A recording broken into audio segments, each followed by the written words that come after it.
Thank you, everybody, and thank you to OWASP Taiwan chapter for the possibility of being here. It is about the evolution of the client-side security and the required testing tools to address that kind of security. So about me, I'm David Servigni. Most of my career, the first 10 years, I was doing developer, more Java developer, and then I got involved more and more in security, secure coding, secure programming, and then I started to work as a full-time security consultant for several companies, financial mainly, and helping them to develop secure applications by doing secure code trainer and define coding standards. And now I'm collaborating with MindedSecurity. This is a security firm that is heavily involved in OWASP and many OWASP flagship projects, including OWASP Top 10 and others, the testing guide and other projects. And also MindedSecurity developed software for JavaScript security, and will be a little piece of the presentation we'll talk about with that tool. So let's start. So today we are going to talk about evolution of client security, and we are going to try to understand why this is very important, even if a lot of progress has been made in this field, but it's still very important. We saw before some statistics in the presentation before from Henry, and we are going to see other numbers here. Then we are going to talk why it's still difficult, why the complexity get this more difficult, and then we are going to see the tools. So if we go to the OWASP website and try to look for client-side security, we find a lot of pages like this one, and of course the things that we have to test for and the possible attacks, there are so many and a very wide range. So we have all kinds of cross-site scripting, and specifically here DOM-based cross-site scripting, JavaScript execution, HTML injection, cascade statistic injection, and it's really a lot of things that we need to test for, and all of them can happen in the client side. So this is always a very useful topic. Most dangerous of all, in my opinion, but there is an agreement on that, is cross-site scripting. Cross-site scripting has always been around, and probably will still be around for a long time. We cannot easily get rid of it. And why it is so dangerous? So we think of the consequence of cross-site scripting, and that cross-site scripting can undermine many other protection and functionalities of the website. First, for instance, once we have a cross-site scripting, we can have a cross-site request forgery protection bypass. We are going to have another talk about this later, but once you have this kind of vulnerability, also other vulnerabilities and other attacks are possible. So you can go around the cross-site request forgery protection. You can go around even the good session management. You can steal cookies, probably write cookies, and do session fixation. With the cross-site scripting, it's extremely easy also to do defacement, and this is very bad for the company reputation. So basically, in HTML body.html equals, and you replace the website with a new version of yours. Of course, you can steal the user credential, and also installing keyloggers on the website. You can do enumeration of services and network scanning from within the browser of the final user. So there's a lot of things that can go wrong, and basically the attacker owns your website, but still, here we're not talking about some kind of phishing where there is a fake website and the people go to that link. We're talking about the website of the company that say, look, this is secure. Let's try to use this. So this is a secure website because the company signs every page, and you say basically, please trust me, this is my domain, this is secure connection, But still, if you have a cross-site scripting, all of this can happen, and the responsibility is of the company, because it's the company fault that allows cross-site scripting to happen in their domain. So this is extremely important and extremely dangerous consequences. Here we have also a basic example of cross-site scripting. So it's very easy to understand for a web developer. How many of you are web developer? Okay, quite a few. And how many of you have written some kind of HTML, JavaScript in their life? Of course, all the developers and some more. So it's easy to understand the basic mechanism of cross-site scripting, but so basically you put some unencoded text from some input. Here is like database. Inside the HTML and bang, you have cross-site scripting. So it's not a difficult concept, but still we see why it's still around. So to prevent this in the history, but when I talk in the history of development, I talk maybe about last 4 years. So there have been different approaches, and some of them still valid, but then we see there are some others that are newer. So the first thing we notice is, okay, we put some data in the web page. We have cross-site scripting. We want to avoid this. So basically, we need to avoid special characters that end up being executed as JavaScript or unwanted HTML. So the first approach may be putting validation to not allow those special characters, but we see this is not a complete solution for cross-site scripting. So we can try to some kind of filtering the application or some kind of web application firewalls. We've seen before something about mod security core rule set. This is a OWASP project, and this can maybe catch a lot of attacks that try to exploit cross-site scripting, but this is still not the final solution. Then we have HTML encoding. HTML encoding has been given by some frameworks by default. I can think of some ASP and also Java server pages, the Java style standard tag library. Cout, it does automatically by default HTML encoding. But then we have more complexity to manage. Actually, even HTML encoding can prevent maybe 80% of cross-site scripting, or anyway, many. But sometimes it gets more complicated for the developer's perspective. So we have a situation like here, when we have, here is an attribute of HTML tag on click, and inside we want some JavaScript. But this again is a nested context. So I've been teaching that for a long time in secure coding, and this is not even the most complex situation. Here you have JavaScript inside HTML, so you probably need nested encoding. And if you have maybe a new URL as a parameter of the JavaScript of the attribute of the HTML, you need even more contextual encoding. So this is, in my experience, difficult. It is possible to address, but it requires secure coding standards that needs to be enforced. It needs training, knowledge by the developer of those secure coding standards and secure coding. It requires the right libraries for encoding. OWASP offers many projects like SAPI and Coder that address this issue, but there are really a lot of good encoding libraries. But it's still easy to get it bad, wrongly done. So again, this was still a few years ago was the only possibility is to really get it well done, apply the right encoding, and it's still difficult for developers.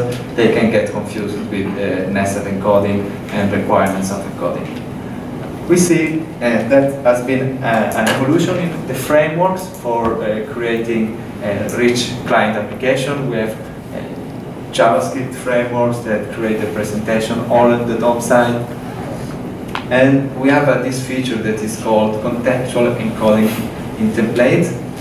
Several languages have this feature. Basically here we have a much more simpler way to avoid automatically those kind of cross-site scripting. Basically, here we have one context, is an attribute. Actually, this is a query string, query parameter of an attribute of an HTML tag, and then we have some encoding for, this is a JavaScript constant, string constant. We see that modern frameworks, like in this example, this is Go language from Google, they allow to have automatic contextual encoding done right. Sometimes they are not full feature when we talk about nested context still, but for instance, Go has a good coverage of that. One thing to say, it is this very strict way of coding. What I mean is, I've been working with this kind of framework, developing actually, in Java servlet. It's called TinyLeaf. It's a server-side templating system that basically, those kind of template, they don't generate only a string, a file. They really need to be compiled in a DOM object, like an XML document. So even the templates need to be compiled, and this makes it very strict and hard, a little bit hard to work at the beginning, but then there is more quality at the end, both in security and in generated code. So that is a good thing, a big improvement about how to avoid cross-site scripting. A lot of improvement have been made also in the environment of the client, in the browser basically. We have new mitigations that we can apply to our website. So something has been done, something very good. We have a content security policy that basically you can configure the browser to allow only certain kind of JavaScript that is expected to execute. It's a lot of configuration, it's a big topic. I'm just going to tell you the basic of that. We have new feature in JavaScript security. JavaScript, a new version like 2015 and others allow the developers to really be like strict, or they have maybe less feature like Unicode encoding. That is something really bad to create evasions in JavaScript. So not the language itself, JavaScript, is evolving and is addressing more security issues. We have also sandboxing techniques like Google Kaka, and we have sanitizer libraries that we can use to create less harmful JavaScript. Browser itself actively nowadays, like most of the most common browser have anti-cross-site scripting active features. Like they try to understand if some input is reflected on the page. This is a good, it's for free. All the updated browsers have this feature, and this actually prevents many attacks. To apply this mitigation, at least for the first one, it requires anyway a good application design where actually content security policy is compatible with your software. Also, we have the problem of third-party libraries and the compatibility, and also in enterprise there is a lot of legacy systems that they cannot use easily both contextual encoding on this or this mitigation. So the problem is not solved. There have been a lot of improvements, but if we look at some numbers, and those are numbers from this year actually, from NIST and vulnerability reporting, we can see that cross-site scripting attack grew by 39% in the first period of this year. Also, the total growth of cross-site scripting vulnerabilities grow like 166% in 2017. Those represent 50% around of the web vulnerabilities. That's considering also that DOM-based cross-site scripting is very hard to detect at runtime, at least, because not always the attacking payload is reflected from the server. Sometimes there's some kind of cross-site scripting that's executed anteriorly on the client, because also this is very dangerous. If we go to see some example of process scripting later. Here I put an example. This is a public vulnerability and it's a cross-scripting in something called IBM Financial Transaction Manager from this year. So this sounds scary, and we see that despite of all the improvements in the technologies and in the frameworks, in the browsers, and in the language, we still have a big cross-scripting problem. Probably because we have a lot of application and code to care about. The complexity do a lot. Here is the sources of these numbers. You can go and check. Why is still so many process scripting? Why still difficult to fix them? We have new languages, we see new features, but we also have more complicated situation. Here is a couple of examples. The first is Angular.js code, the other is underscore code, and both of them actually have JavaScript. So this doesn't look like JavaScript. This doesn't look, it's not a JavaScript stack, but we see that those new frameworks that are very widely used and actually are very good even from the security perspective, still they challenge all the remediation we see before, because the browser cannot understand that this is JavaScript and cannot automatically understand this is going to harm or is potentially harming. Right? So we see in this slide why it is more complicated. We have new parsers that take care of new notation languages, and this is not easy to deal with also when we talk about security testing. This is a study about mitigation, the mitigation we see before, mitigation to cross-scripting, and how you can escape those mitigation through JavaScript that doesn't look like JavaScript like in the slide before. So we have various evasion from content security policy. We have evasion from web application firewall. In this case, mod security core rule set is an OWASP project as well. Cross-scripted filters from the major browsers can be circumvented with those techniques that is called gadgets. Let's go back a moment. Those are called by someone gadgets, these kind of notations, and there are many. And also sanitizers libraries can be avoided, so be escaped, right? And this study takes into account the major JavaScript frameworks and libraries, right? So we have these issues around. To wrap up, we need to understand what is always more important. So we have big single-page applications, rich clients that nowadays are mainly HTML and JavaScript. We don't care anymore about like Flash technology because it's not so used anymore. We have, of course, this new JavaScript framework like Angular and React. So we need really to take care of the security in these cases. Have a lot of third-party libraries and services that are integrated like in portals so we have to trust our code and trust third-party code coming inside the application. Why is more difficult than before, even if we have more tools? We have big or huge code bases. I've been doing code review for companies, and actually reading JavaScript is not easy.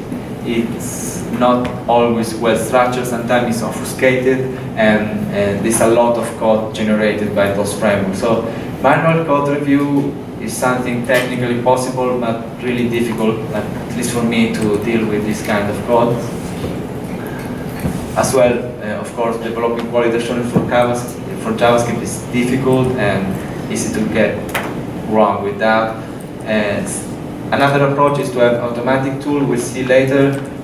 Classic tools are called static code analysis. And sometimes, in this case, for this dynamic language like JavaScript, we have too many false positives and too many false negatives. So sometimes the things are not found. Before introducing the tools, we are going to see how an automated tool to achieve security in JavaScript and on the client side actually works. The basic is called code flow and taint analysis. This allows us to allow the automatic tool to find the input sources, follow those inputs through all the operations that are executed, in this case, by JavaScript engine inside the browser, till they maybe goes to a dangerous thing. If some input goes to a dangerous thing, then there is the possibility of a vulnerability. Here is an example. So this is a simple script, but still very dangerous. So we have location href, basically the name of the website that you see in the address bar. From there, we extract a part of that, there may be a user, and then we write this user inside the web page. This is done through JavaScript, and this is actually a vulnerability. So we have a source that is tainted, we have operation filters, this is a substring in this case, and then we have this syncing. So a tool that tries to understand or to find vulnerabilities in the website, in the application, actually tries to do that. So tools can be static and dynamic. I've been working for many years with static code analysis tools. Do you know, have you been working with static code analysis tools? So not many. So in enterprises, those are expensive products that have been working good with some languages like C or Java. Java, if there is not too much reflection, otherwise it became very dynamic to have this static approach. So those are actually a product that is not so easy to use, and they have, at least in this context, a lower accuracy. So as I said, they are false positive, so every line of code can be a vulnerability, and this is time consuming and difficult to approach JavaScript this way because it's huge code bases. And also, static code analysis doesn't easily adapt to the features of the dynamic code that can be compiled at runtime or evaluated at runtime. So we have sometimes true vulnerabilities that are not found by the static code analysis, or at least cannot easily without huge use of custom rules. And also static code analysis cannot support all the languages and meta languages that are inside the modern JavaScript frameworks. Another approach is code analysis that is more dynamic. Both of them use the taint propagation from this dangerous source, from the controlled by the attacker source of data till what is called sync, that is a powerful function that can be exploited. Dynamic code analysis requires instrumentation. That means it requires to expand the actual browser, in this case browser capabilities. JavaScript engine needs to be expanded so this taint propagation can be performed. But after that we have a more accurate, because there is actually a runtime detection of the in-memory runtime detection of the malicious source till the sync. And we also can apply other techniques like fuzzing capabilities. We're going to see a little example of that. So with dynamic approach, we can have more features. Of course, you can integrate this feature in the software development, and also when it is automation and continuous integration, you can plug in the downstream systems to have dynamic interactive coverage of your code. So when we talk about cross-scripting attacks, in this case, I'm going to show a DOM-side cross-scripting. This is what the attacker can control, basically not the host name, but everything else, so the path info, that is something that gets parsed by some servlet environment, the query string, and the hash value. Basically, if an attacker send us or post somewhere a link and to our website, they can manipulate all this input. Here is more example. Also, we have indirect input sources like cookies. Sometimes it's possible for a third website or a back website on a similar domain of ours, maybe a subdomain or superdomain, to interact with cookies. So to write or read cookies. So this is also considered in indirect input sources for the code analysis tool. So now I'm going to show a demo of a tool, and then we can have some questions and share.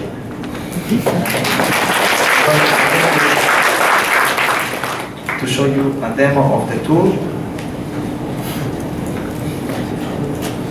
So let's see what is that.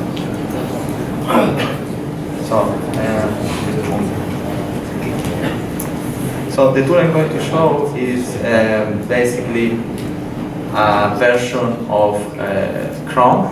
So it looks like a Chrome browser. Here it is.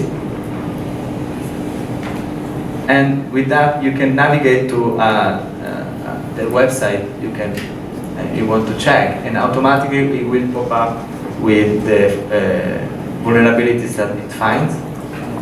So, sorry, it's a little bit.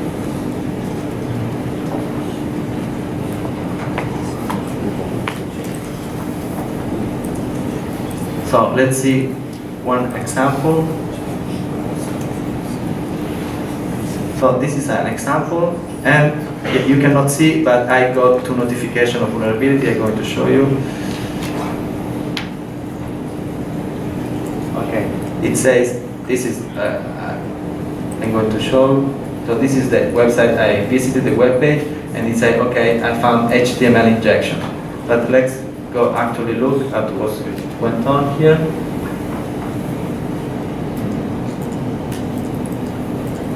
So this is the simple code of the page. So we have the example similar to the one I showed before. So we have the location, and then the location is written somewhere in the page, at least a portion of the location, in this case, the user. Dynamic code analysis can easily deal with that and much more complex pages, but basically this is to understand how the malicious input go to the scene. What I want to show you is another potentiality that those kind of tools have, because that was an easy finding, right? Because the code was executed. Sometimes we have a lot of code in the website that is not executed by default. Just we have a lot of libraries, and nobody calls these libraries unless some input trigger them. So I have another example that is different. So in this case, there is no findings. I show you that on example 2, we have only the one finding. So let's see what was this. So in this case, the dangerous code, the bug, the cross-scripting wasn't executed. Why? Because the query string didn't contain the parameter user. So if there is no parameter user, so nothing is done, and no vulnerability is found. What those tools can do as well is fast the page. So here we have fast the page.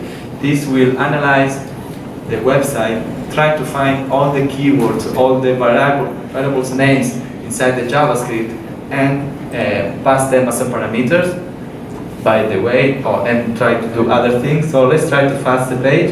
In this case, I show you the notification is on the other windows, but in this case, after fasting, we have the vulnerability. So we have, in this case, the HTML injection that has been found.